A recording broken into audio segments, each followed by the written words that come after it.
RTGA, mieux qu'une chaîne, un monde. RTGA, mieux qu'une chaîne, un monde.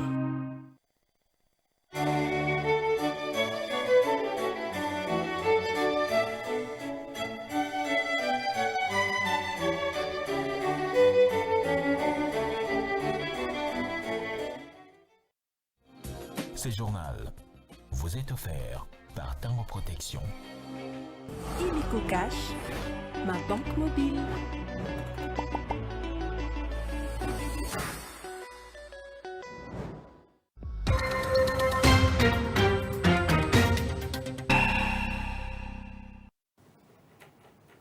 Mesdames, Messieurs, bonsoir. Bienvenue dans cette grande édition du journal dont voici l'essentiel en titre. 5e journée des éliminatoires Coupe du Monde, Zone Afrique, les Léopards de la RDC ont eu l'avance devant les Faussons des Gédianes du Sud-Soudan sur les scores d'1-0.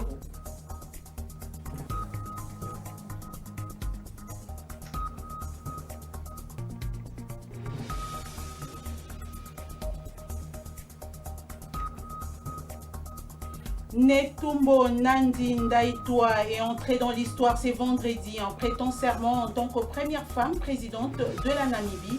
Plusieurs dirigeants africains ont assisté à cette cérémonie d'investiture à Windhoek, dont le président congolais Félix-Antoine Tshisekedi.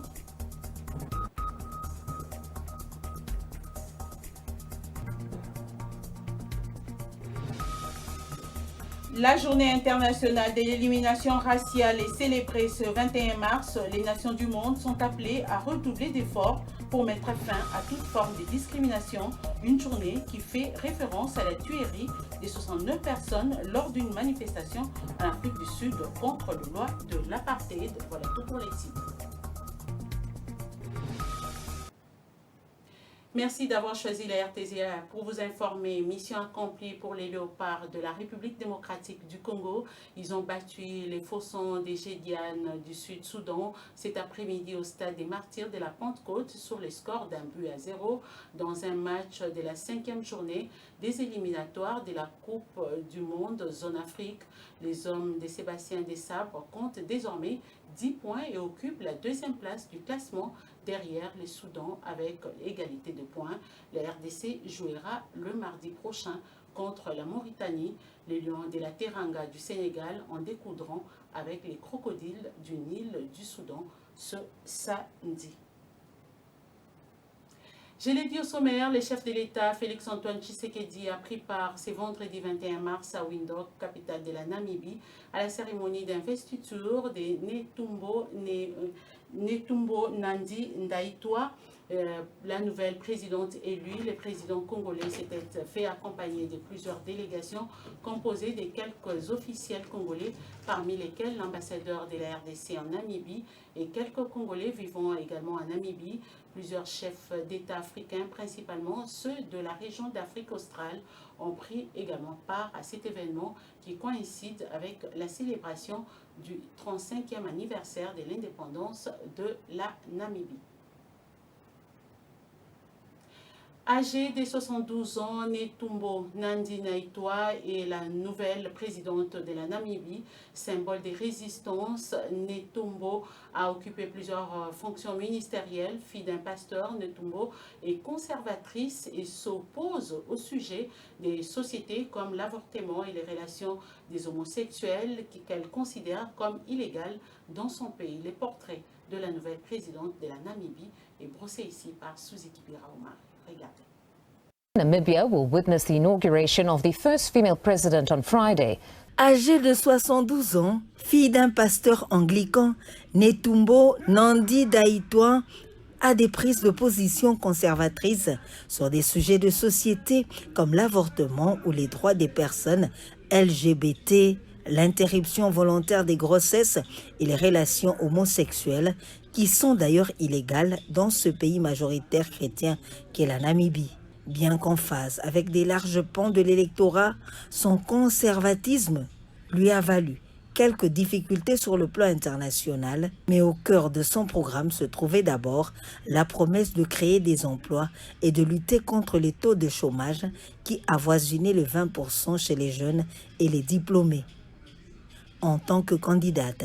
Elle avait promis d'investir au cours des 5 prochaines années 85 milliards de dollars namibiens, soit 4,4 milliards d'euros, pour créer plus de 250 000 emplois, un objectif que ses opposants avaient jugé irréaliste. C'est en ces termes que Christophe Kenengebert a salué les résultats de l'élection présidentielle en ce temps-là. Netumbo Nandi Daitwa est en effet la première femme à accéder aux fonctions de chef d'État en Namibie, un pays aux traditions encore très patriarcales. La commission électorale l'a crédité de plus de 57% de suffrages dès le premier tour de la présidentielle. Netumbo Nandi Daitwa l'a emporté sur ses rivaux et ses concitoyens la surnomment NNN. Elle fait partie de la résistance contre la domination sud-africaine et l'apartheid dans ce qui était alors le sud-ouest africain. Depuis l'indépendance de la Namibie en 1990, elle a occupé de nombreux postes ministériels avant les élections de 2024 et elle était la vice-présidente du pays. On va retourner à Kinshasa pour vous dire qu'au cours de la plénière de ce vendredi à la Chambre haute du Parlement, les sénateurs ont notamment procédé à l'adoption du projet de calendrier de la session ordinaire de mars 2025. Ainsi, 2 matières étaient à l'ordre du jour, dont l'examen et l'adoption de ce projet de calendrier des travaux de la session ordinaire de mars 2025 et la prorogation de l'état de siège dans 2 provinces de la République démocratique du Congo.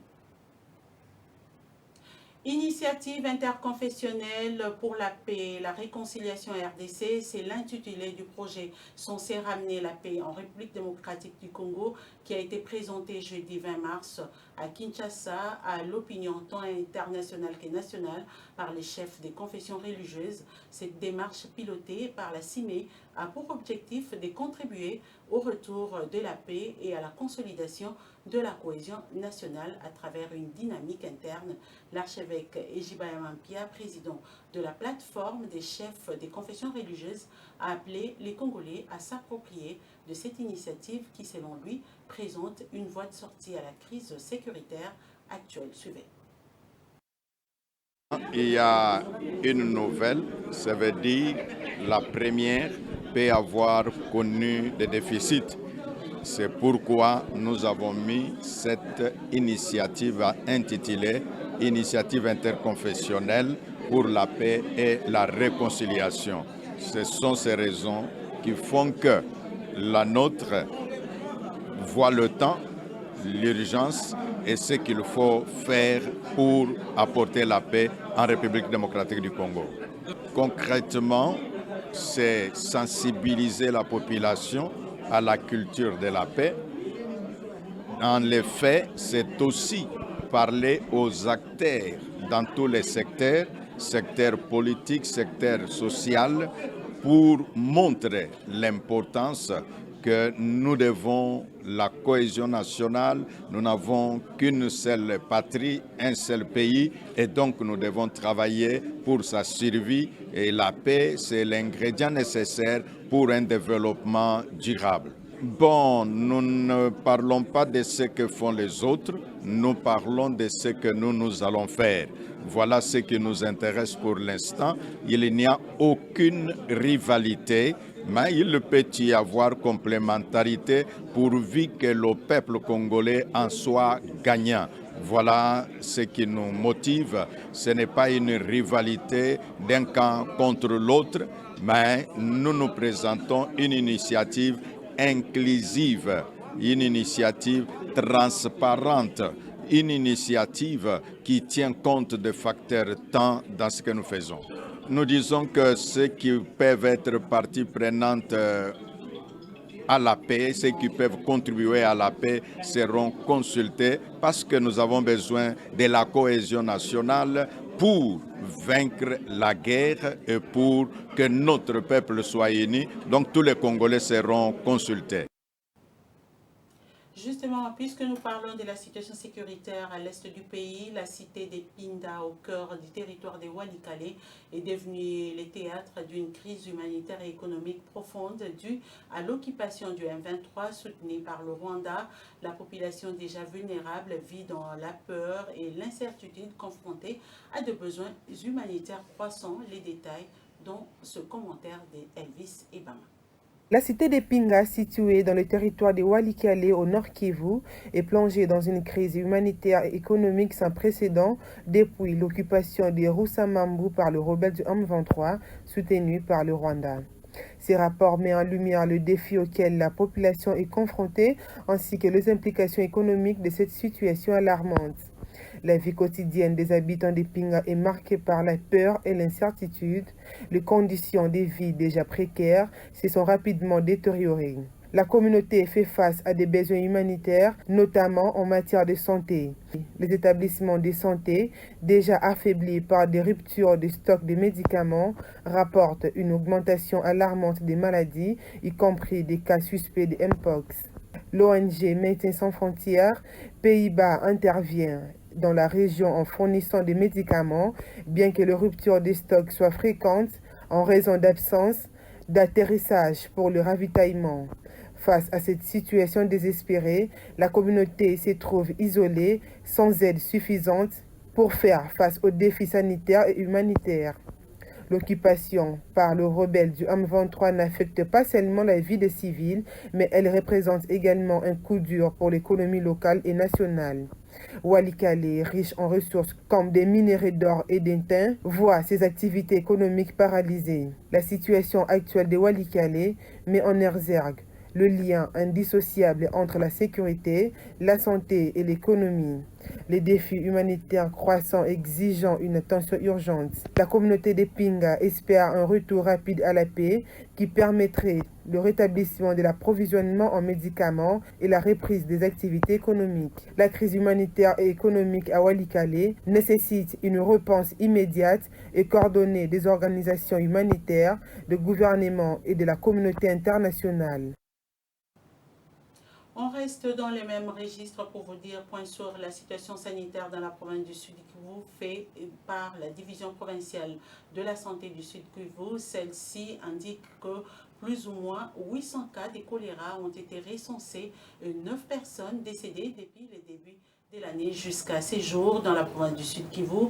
Une situation alarmante principalement due au non-respect des mesures barrières et des méthodes de prévention telles que le lavage des mains, l'assainissement, l'hygiène du milieu et l'approvisionnement en eau potable, nous dit Megui Kabimbo. Recrudescence inquiétante des cas de choléra depuis le début de l'année 2025 dans la province du Sud Kivu. Selon un briefing de la division provinciale de la santé, 802 cas ont été enregistrés, entraînant le décès de 9 personnes.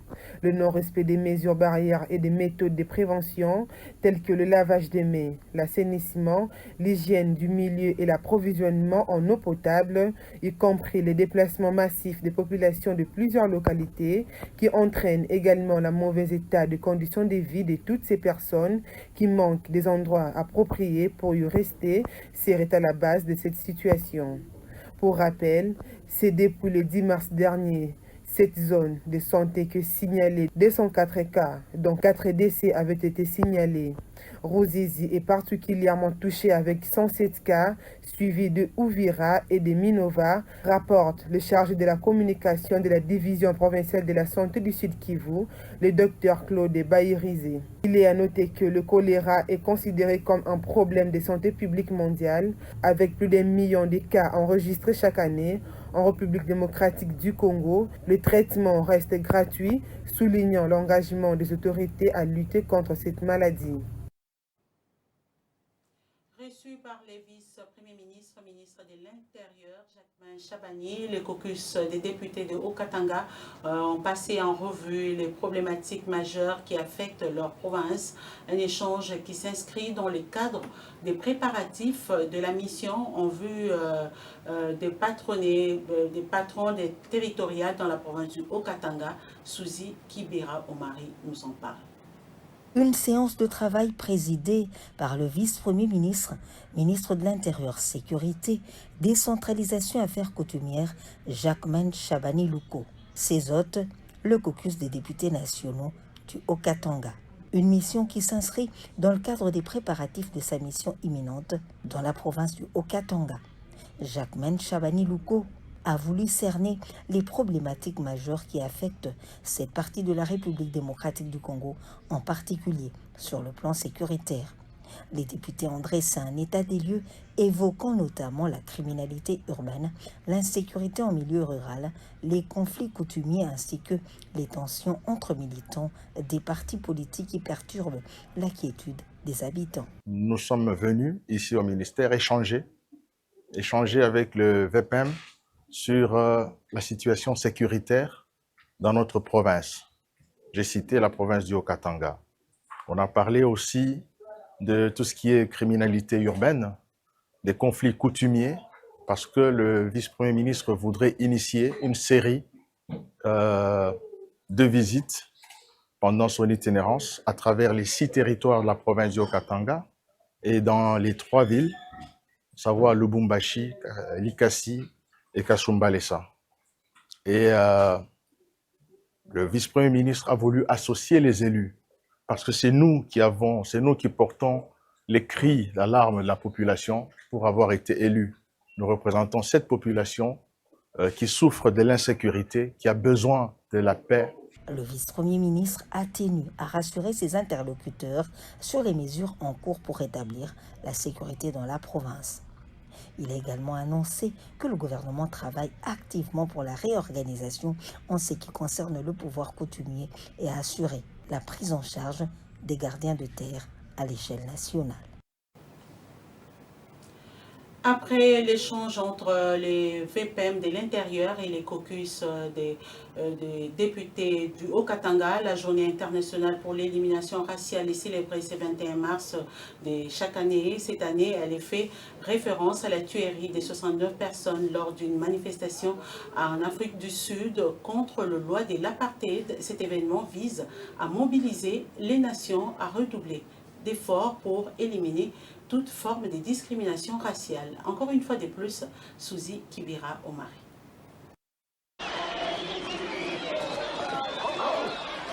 Instaurée en 1966 par l'Assemblée générale des Nations unies, la Journée internationale pour l'extinction de la discrimination raciale symbolise une journée de lutte contre le racisme dans de nombreux pays à travers le monde. Un événement encore nécessaire quand on note une augmentation de 11% de crimes et des délits racistes, xénophobes et anti-religieux. L'origine de cet événement remonte aux années 1960. Dans une Afrique du Sud régie par le régime de l'apartheid, un rassemblement pacifique du Congrès panafricain est organisé le 21 mars pour lutter contre les lois oppressives. Puis sans avertissement, la police a ouvert le feu sur les gens non armés, raconte un article de Matthew M. Sirey paru sur le site du Musée canadien pour les droits de la personne. Ce jour-là, 69 personnes sont tuées et plus de 250 blessés, des hommes, des femmes et des enfants du township noir de Chaperville venus revendiquer leur droit à l'égalité. Quelques années plus tard, en 1966, les Nations unies commencent à questionner le système sud-africain pour commémorer la date de ce qui est désormais appelé le massacre de Chaperville. Ils décident que la journée du 21 mars sera dédiée à l'extinction de la discrimination raciale. Il y a eu un avant et un après parce que la question est posée en 1966, estime l'historien Pascal Blanchard. La journée n'est pas devenue un événement du jour au lendemain. Elle était très compliqué à instaurer en 1966. Au début, cet événement est extrêmement marginal. Ça ne va pas empêcher les émeutes de Soweto en Afrique du Sud en 1976. Sachez également que la première ministre Judith Suminwa-Tuluka est participée à la conférence interactive organisée par la communauté estudiantine de l'Université protestante au Congo autour du thème « Investir en faveur de la femme pour accélérer le développement en RDC », une rencontre initiée dans le cadre des activités du mois de mars consacré aux droits des femmes et qui a permis aux étudiants d'avoir des informations sur les actions du gouvernement visant à promouvoir l'entrepreneuriat féminin. Reportage Jacques-Olivier Mouloubandombe. Un échange à bâton rompu avec les étudiants, futurs dirigeants de la RDC, qui a tout son sens en ce moment où le gouvernement appelle à l'unité, la cohésion nationale, l'amour de la patrie, mais aussi à la participation de chaque Congolais au développement économique du pays. C'est une première ministre très à l'écoute qui a répondu à toutes les préoccupations des étudiants relatives notamment à la discrimination dont font l'objet les femmes dans les milieux professionnels suite à la maternité et aux inégalités de traitement homme-femme. Par ailleurs, la chef du gouvernement a pris la balle au bon pour expliquer à ses interlocuteurs les réalisations du gouvernement pour la promotion de l'entrepreneuriat féminin en RDC. Sur cette question particulière, la chef du gouvernement a d'abord rappelé que dans ce deuxième mandat du président Félix Tshisekedi, champion de la masculinité positive, un accent est mis sur la création d'emplois et de manière générale. Elle a assuré que l'équipe du gouvernement multiplie les efforts pour booster le secteur privé et la femme n'est pas en reste. Différents programmes sont donc initiés par le gouvernement pour promouvoir et investir dans les projets d'entrepreneurs femmes.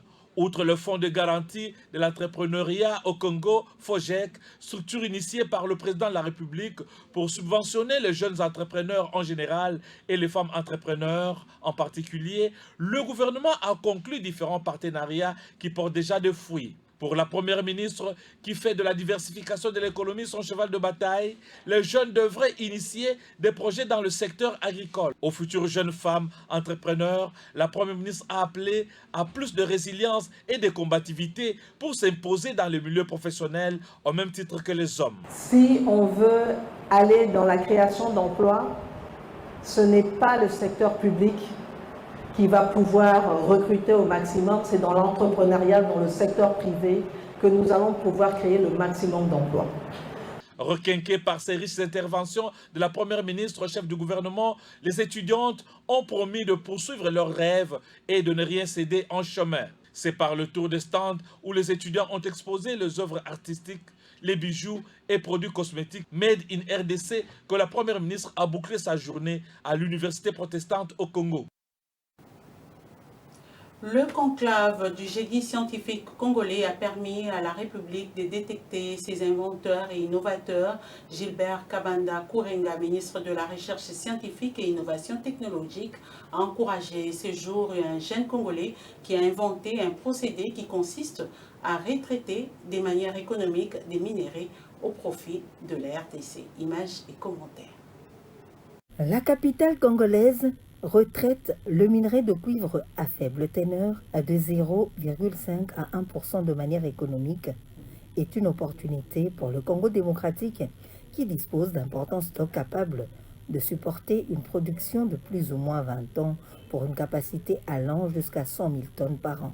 C'est ce qu'affirme l'ingénieur Emmanuel Mumba Moulage, inventeur de ce procédé venu de Lubumbashi en mission à Kinshasa. Ce métallurgiste avait présenté son invention lors du conclave du génie scientifique congolais de 2023, ce qui lui a valu l'obtention d'un brevet et d'une médaille d'or. Depuis lors, il veut implanter son invention avec la Gécamine qui ne dispose à ce jour que des minerais de remblai pauvres de l'ordre de 0,50%.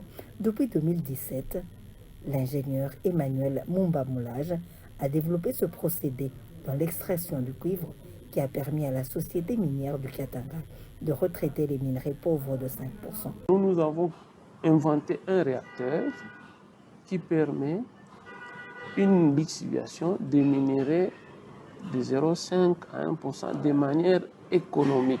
Notre invention a juste permis à ce que tous ces minéraux de 0,5 à 1% qui jusque-là étaient considérés comme rejets soient traités de manière économique. Le ministre Gilbert Kabanda a montré la vision qu'il a, parce qu'un pays ne peut pas se développer sans une recherche.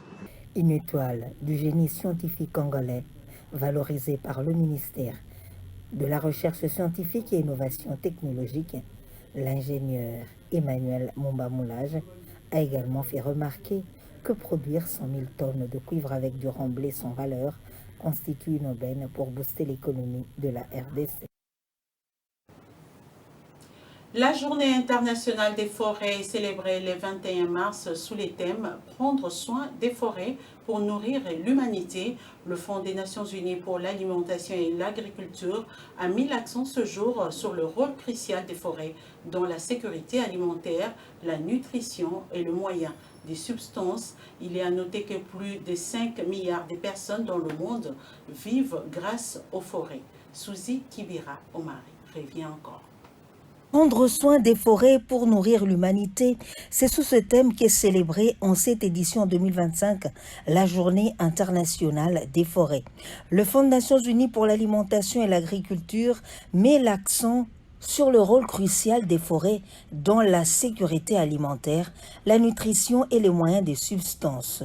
La Journée internationale des forêts n'est pas seulement une occasion où les nations doivent organiser des activités autour des forêts et des arbres, par exemple, mais aussi de consacrer ce thème en vue d'engager des efforts au niveau local, national et international pour démontrer l'importance des forêts.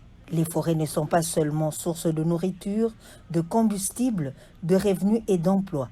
Elles contribuent à la fertilité des sols, protègent les ressources en eau et fournissent des habitats à la biodiversité, notamment aux pollinisateurs indispensables. Elles sont essentielles à la survie des communautés qui en sont tributaires, en particulier des peuples autochtones, et participent à l'atténuation du changement climatique en stockant du carbone. Plus de 5 milliards de personnes dans le monde s'alimentent, se soignent et assurent leur subsistance grâce aux forêts et aux produits forestiers non ligneux. Les forêts et les arbres offrent en abondance fruits à coque, graines, racines, tubercules, feuilles, champignons, miel, gibier et insectes qui contiennent des nutriments essentiels.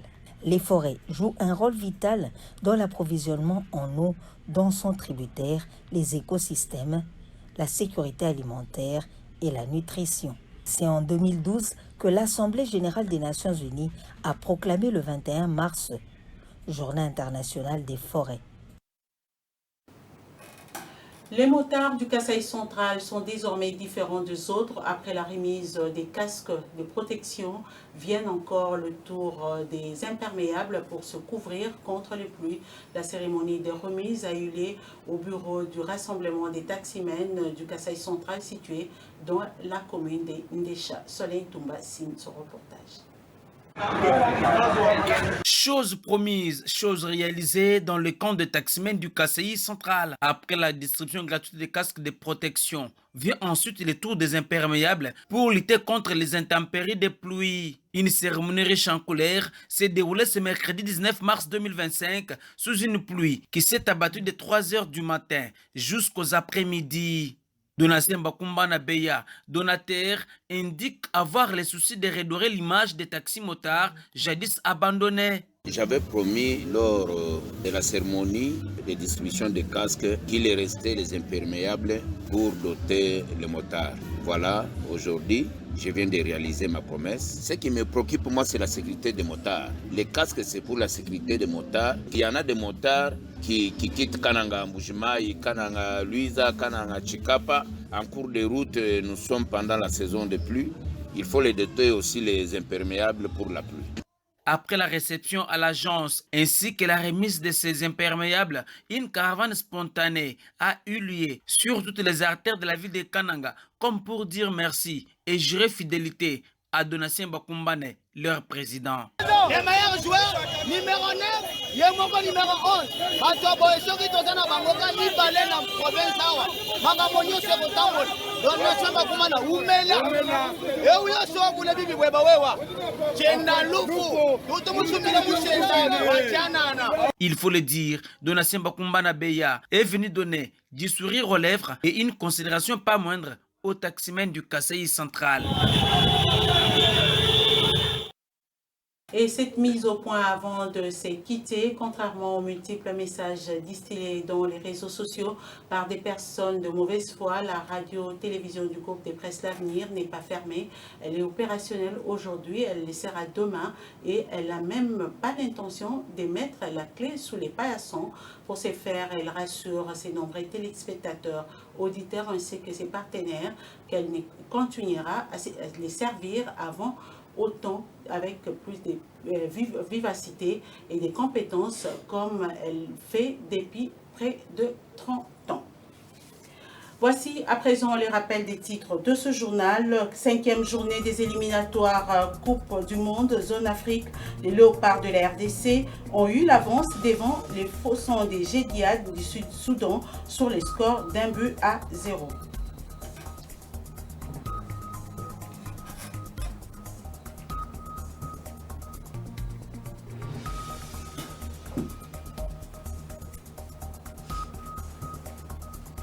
Netumbo Nandi Ndaitwah est entrée dans l'histoire ce vendredi en prêtant serment en tant que première femme présidente de la Namibie. Plusieurs dirigeants africains ont assisté à cette cérémonie d'investiture à Windhoek, dont le président congolais Félix-Antoine Tshisekedi.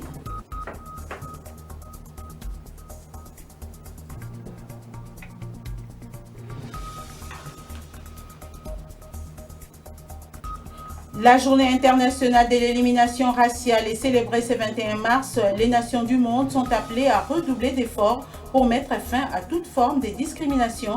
Une journée qui fait référence à la tuerie de 69 personnes lors d'une manifestation en Afrique du Sud contre les lois de l'apartheid. Voilà, ça n'est complètement fini avec cette grande édition du journal. Mesdames, Messieurs, merci à vous de nous avoir suivis.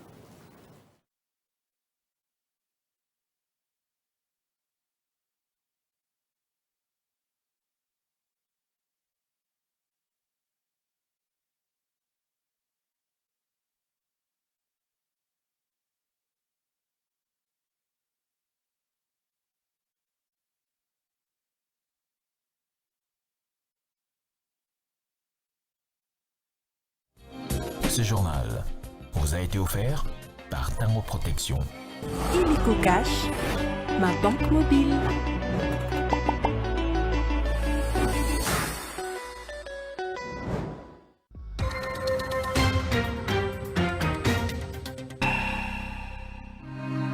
RTGA, mieux qu'une chaîne, un monde.